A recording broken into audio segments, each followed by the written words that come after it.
ဒီနေ့မှာတော့ငါးကောင်းလေးကိုခင်မွန်းရည်လေးနဲ့ချင်းဆက်လေးချက်စားဖြစ်ပါတယ်။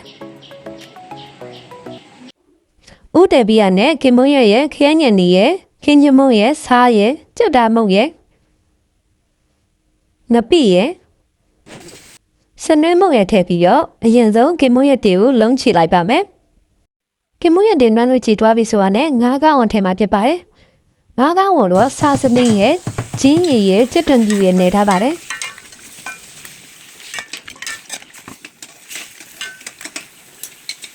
လုံးထားတဲ့အနေထားမှာပဲရေးထည့်ပြီးတော့အဖုံးအုပ်တည်ထားလိုက်မှဖြစ်ပါတယ်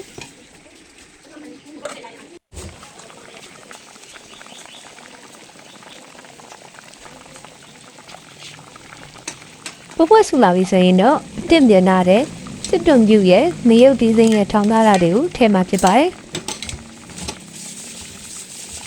ကိုအဆက်ကြရင်ချက်တော့လောက်ပို့ထည့်လို့ရပါတယ်ငါးကောင်းလေးချက်ပြီးဆိုရင်တော့နာမည်လေးကိုအပေါ်ကနေအုပ်ပြီးတော့ခတ်လိုက်ပါမယ်။ဒါဆိုရင်တော့ငါးကောင်းချင်ဆက်ဟင်းလေးရရှိပြီဖြစ်ပါတယ်။အားလုံးပဲဗီဒီယိုလေးဆုံးဖြတ်ကြည့်ပြီးတဲ့အတွက်ကျေးဇူးတင်ပါတယ်။